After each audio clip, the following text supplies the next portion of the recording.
Assalamualaikum warahmatullahi wabarakatuh. Waalaikumsalam warahmatullahi wabarakatuh. Bersyukur kita kepada Allah Subhanahu wa taala dengan mengucapkan alhamdulillahirabbil alamin. Bersalawat kepada Rasulullah, Allahumma shalli ala sayyidina Muhammad wa ala sayyidina Muhammad. Hadirin semuanya, sahabat-sahabat yang kami banggakan, kembali jumpa lagi bersama kami, saya Jeki Siswanto atau di channel YouTube Ayah Canggih. Dan sebelah saya tentu tidak asing lagi, yang mungkin semuanya sudah pada tahu, sudah pada kenal dengan beliau. Beliau ini adalah Dr. Suhaimi Agus MPDI, yang beberapa waktu lalu juga sempat dialog sama saya di channel YouTube, yaitu YouTube Ayah Canggih dan Suhaimi Agus. Baik, pada kesempatan kali ini alhamdulillah senang sekali saya dapat kembali bersua dengan guru tercinta Dr. Suhaimi Agus MPDI. Apa kabar Ustaz? Alhamdulillah. Alhamdulillah. Semoga senantiasa Allah menjaga antum Ustaz, amin, dan ya selalu Allah, memberikan keberkahan. Amin. Amin ya rabbal alamin. Ya Ustaz, hari ini kita insyaallah berdiskusi mengenai sosok ulama, yang mana ulama ini merupakan panutan. Jadi berbicara mengenai ulama ini, sebagaimana juga pernah kita dengar ya, sudah tidak asing lagi di telinga kita, sering para asatidz menyampaikan bahwasanya al ulama warasatul anbiya, yaitu ulama adalah pewaris para nabi. Baik hadirin, sudah ada di samping saya ini, maka kita tidak perlu panjang-panjang lagi ya untuk menyampaikan mukadimahnya. Kita langsung saja dengarkan nanti pemaparan dari guru kita, dari Dr. Suhaimi Agus MPDI, bagaimana tentang pembahasan mengenai ulama ini ya. Nah, Ustadz, mengenai ulama ini ya, sejauh yang Ustadz ketahui, bahwa apa sebenarnya peran daripada ulama di seluruh pelosok dunia ini, terutama untuk negara tercinta yaitu negara Indonesia? Baik, saya akan berusaha menjawab. Sebagaimana tadi yang Ustaz kemukakan, bahwa ulama itu adalah warasatul anbiya, pewaris para nabi. Tentu sebagai pewaris para nabi, ulama itu mempunyai peran dalam rangka yakhrujuna minaz zulumati ilan nur, juga mengeluarkan manusia dari kegelapan menuju cahaya terang. Nah, karena fungsinya seperti itu, secara definitif ulama itu kan berasal dari kata alim, artinya orang yang mempunyai ilmu. Nah, itu kan secara bahasa tentu banyak orang yang mempunyai ilmu, para saintis barangkali juga bisa dimasukkan kepada golongan alim itu. Tapi mereka yang tidak percaya adanya Allah itu tidak bisa kita masukkan ke dalam kategori alim dalam perspektif agama Islam yang kita cintai ini. Contohnya banyak para saintis seperti Charles Darwin misalnya, Sigmund Freud dan lain-lain sebagainya, Tordik yang mengatakan 4 teori pendidikan, itu juga alim itu kan di bidangnya. Tapi yang saya maksud ulama di sini adalah orang-orang yang memang paham dengan agama Islam itu, kemana tujuan akhir daripada ilmunya itu, ada transendennya.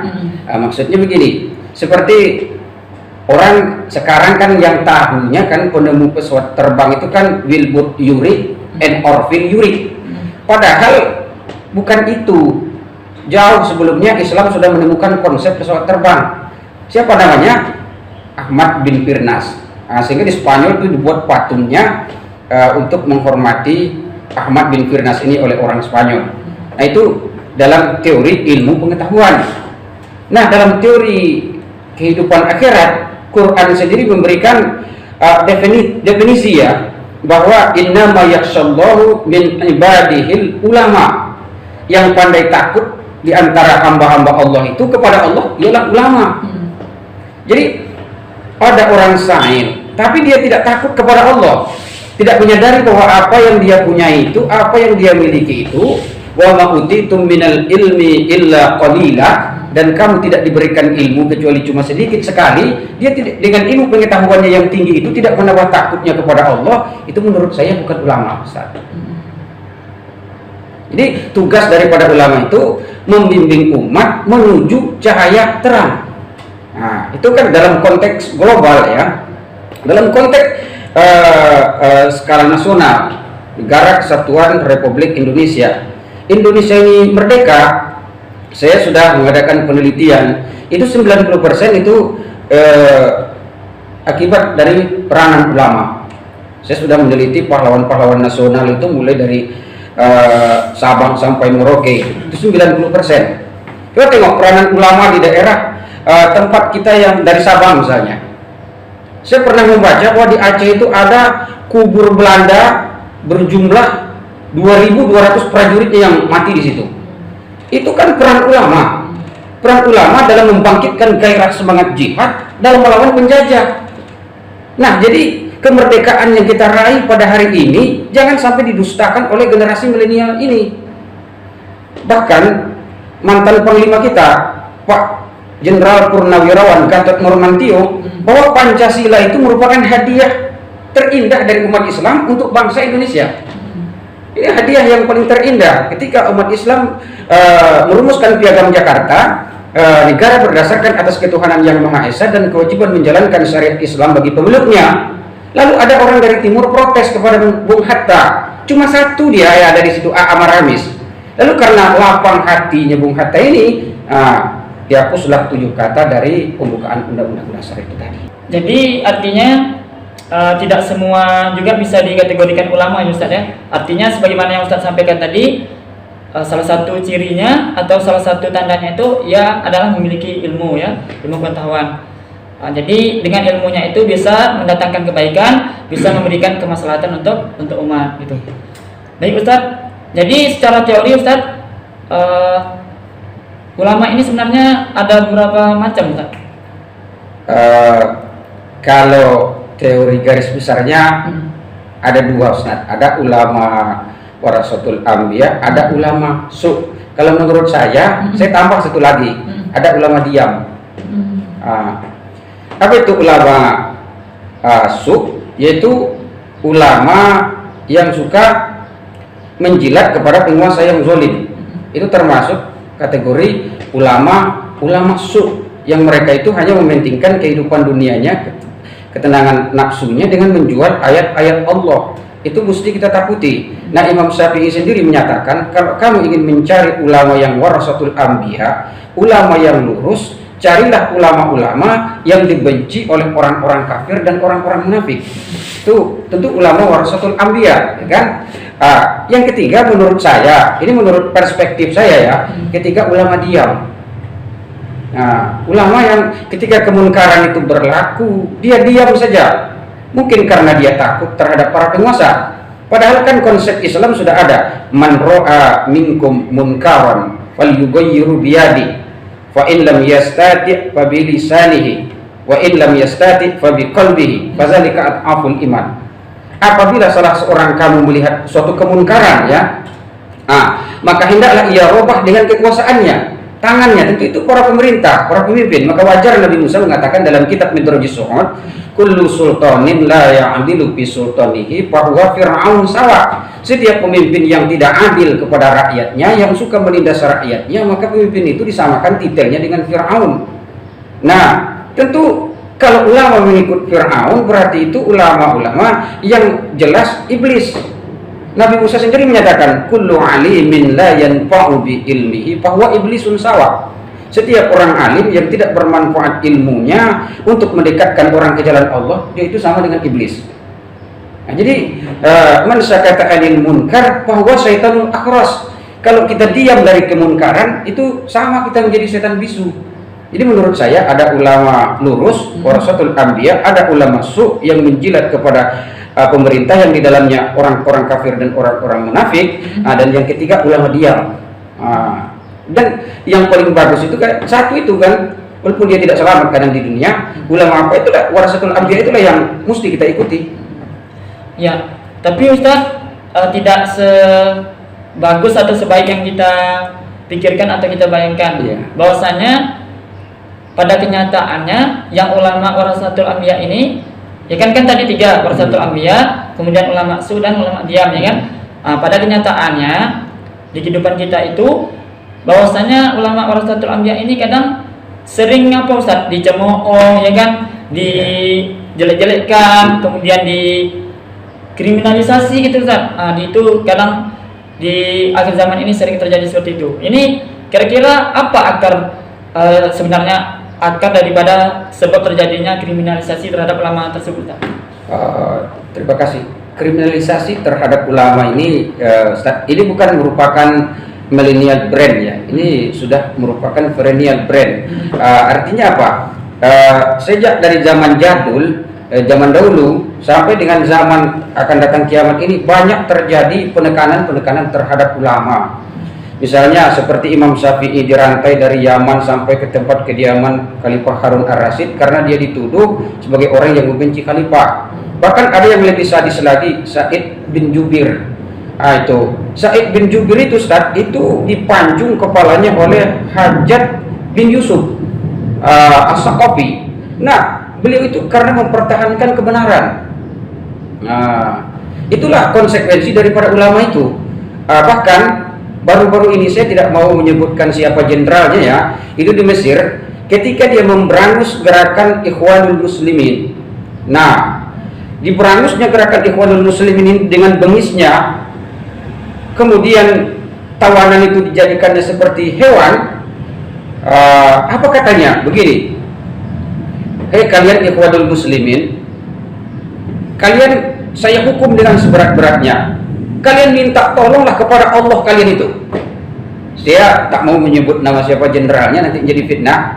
Lalu Allah bayar Ustaz, kontan dibayar Allah. Begitu sang jenderal siap mengeksekusi para anggota Ikhwanul Muslimin itu, lalu beliau naik dengan mobil Mercy-nya ya ke jalan raya dengan pomahnya, langsung Allah bayar.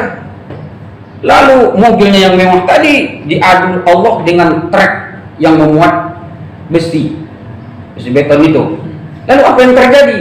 Jenderal ini mati seperti orang nyate kambing, karena langsung kontan dibayar Allah di dunia tuh. Jadi ini merupakan pesan bagi para penguasa agar jangan persekusi ulama. Itu pesan nih, pesan moral, bahwa tidak hanya di zaman dulu, zaman sekarang, dekat sekarang ini pun sudah terjadi. Jenderal yang laknat itu langsung dibayar kontan oleh Allah Subhanahu wa Ta'ala hukumannya di dunia, belum lagi besok hukumannya di akhirat. Hukumannya di akhirat justru itu jauh lebih berat lagi. Jadi Ustadz, artinya bukan sesuatu hal yang baru ya, mengenai persekusi terhadap ulama, kemudian kriminalisasi terhadap ulama, bukan sesuatu yang baru Ustadz ya. Nah, ini bagaimana cara kita bisa menanggulanginya Ustadz, supaya kriminalisasi terhadap ulama ini tidak lagi terjadi, tidak lagi marak, dan tidak lagi dilakukan? Begini Ustaz, kalau menurut pendapat saya, ini cuma merupakan salah satu daripada gambaran. Yang punya hidayah itu kan Allah Subhanahu wa Ta'ala. Kita hanya menyampaikan kul haqqa walau kana murran, katakan yang hak itu walau bagaimanapun pahitnya. Para ulama harus meniru apa yang digariskan oleh Rasulullah SAW melalui metode dakwahnya. Ud'u ila sabili rabbika bil hikmati wal mau'izatil hasanah wajadilhum billati hiya ahsan. Kan itu tuh. Serulah mereka, ajaklah mereka ke jalan Allah itu dengan hikmah. Hikmah ini artinya cahaya, terang. Yang haram katakan haram, yang halal katakan halal. Jangan istilahnya remang-remang. Yang baik katakan baik, yang buruk katakan buruk. Tetap kita berpegang kepada hukum Allah Subhanahu wa Ta'ala itu, walaupun bagaimana konsekuensinya. Itu kan ulama itu kan menjunjung agama itu. Menurut Buya Hamka, ulama itu seperti menjadi ulama, kata beliau itu seperti kue bika. Di bawah umat akan dididik, umat akan dibimbing, sementara dari atas kadang-kadang penguasa menindas. Dan ini dialami oleh Buya Hamka. beliau itu kan dipenjara tuh oleh rezim Presiden Soekarno. Nah, dalam penjara itu beliau tidak diam saja. Beliau menulis, melahirkan karya besar yang bernama Tafsir Al-Azhar. Kita kan ingat dengan ulama yang keren itu dari Timur Tengah, dari Mesir, Syekh Said Qutb ya. Beliau berdakwah dengan bil hikmah, menyatakan yang benar itu benar, yang salah itu salah, lalu tidak diterima oleh pemerintah Gamal Abdul Nasser. Lalu beliau dijerumuskan ke dalam penjara. Ketika akan eksekusi mati, ada seorang perwira yang mengacungkan kertas dan pulpen. Kalau Syekh bersedia minta maaf kepada pemerintah Gamal Abdul Nasser, maka saya akan dibebaskan dari hukuman ini. Beliau mengatakan, barang yang sudah saya ucapkan tidak mungkin lagi saya robah. Daripada saya dikekang mulut saya besok di akhirat oleh Allah Subhanahu wa taala, biarlah saya mati, katanya. Nah, dalam penjara itu beliau melahirkan karya besar tafsir yang bernama Fi Zilalil Quran, di bawah naungan Al-Quran. Nah, maksud saya kita bukan mengajak untuk melawan pemerintah, tidak. Ulama itu tugasnya kan menasehati pemerintah agar bisa mencerdaskan kehidupan bangsa dalam skala nasional sesuai dengan Undang-Undang Dasar 1945, mencerdaskan kehidupan bangsa. Kan itu salah satu bunyi pembukaan Undang-Undang Dasar negara kita. Itu kira-kira Ustaz. Ya, syukran, jazakallah Ustaz terhadap penjelasan ini, menarik sekali ya mengenai ulama ini. Jadi kalau kita ingin berbicara dan mengupas lebih dalam lagi, ini sangat panjang ya, sangat panjang runtutan sejarahnya ya, bagaimana peran daripada ulama itu terhadap berdirinya suatu negara, terutama negara kita ini, negara Indonesia, sebagaimana yang telah tadi disampaikan oleh Al-Ustadz kita ya.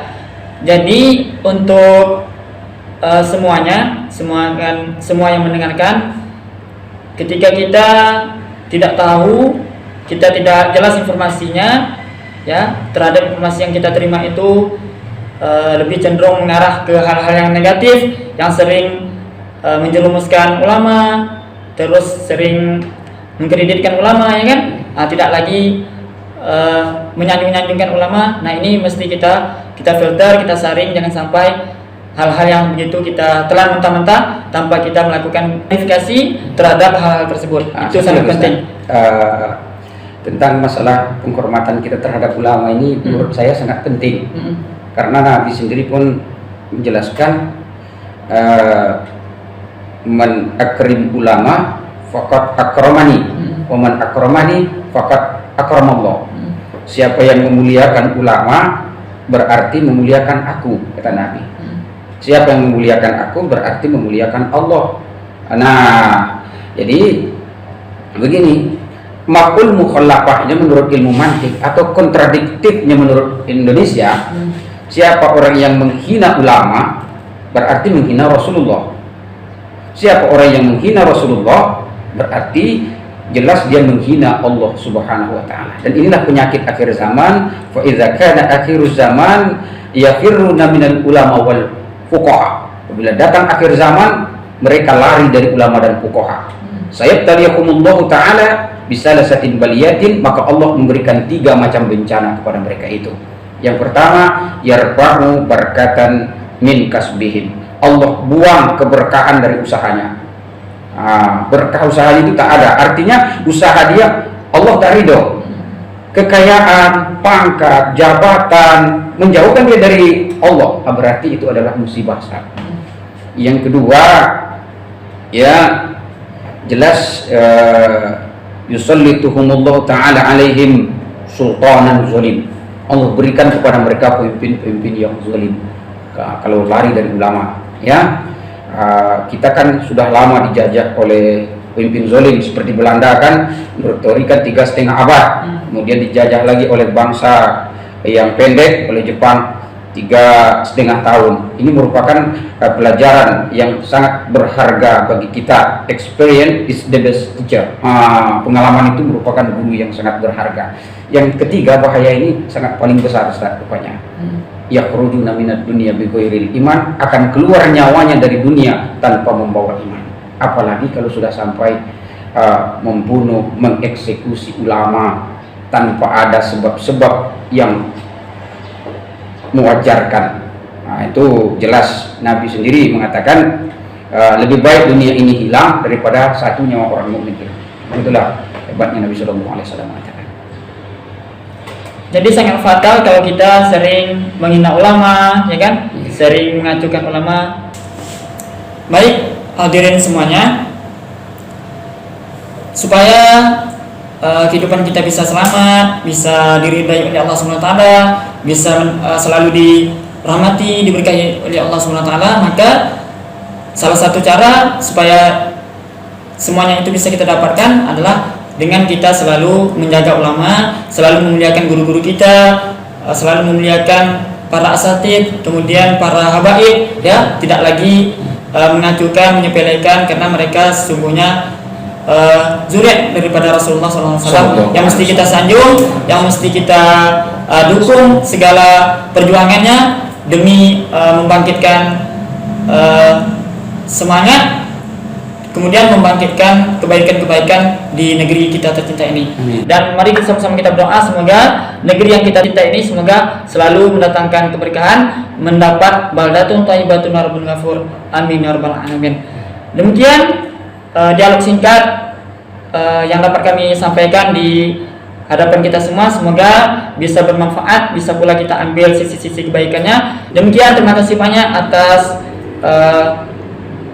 kerjasamanya, atas atensinya. Semoga berkah berlimpah dan selalu diridai oleh Allah Subhanahu wa taala. Kita tutup dengan doa kafaratul majelis. Subhanakallahumma bihamdika asyhadu an la ilaha illa anta astaghfiruka wa atubu ilaik. Ihdinas siratal mustaqim. Wassalamualaikum warahmatullahi wabarakatuh. Waalaikumsalam warahmatullahi wabarakatuh.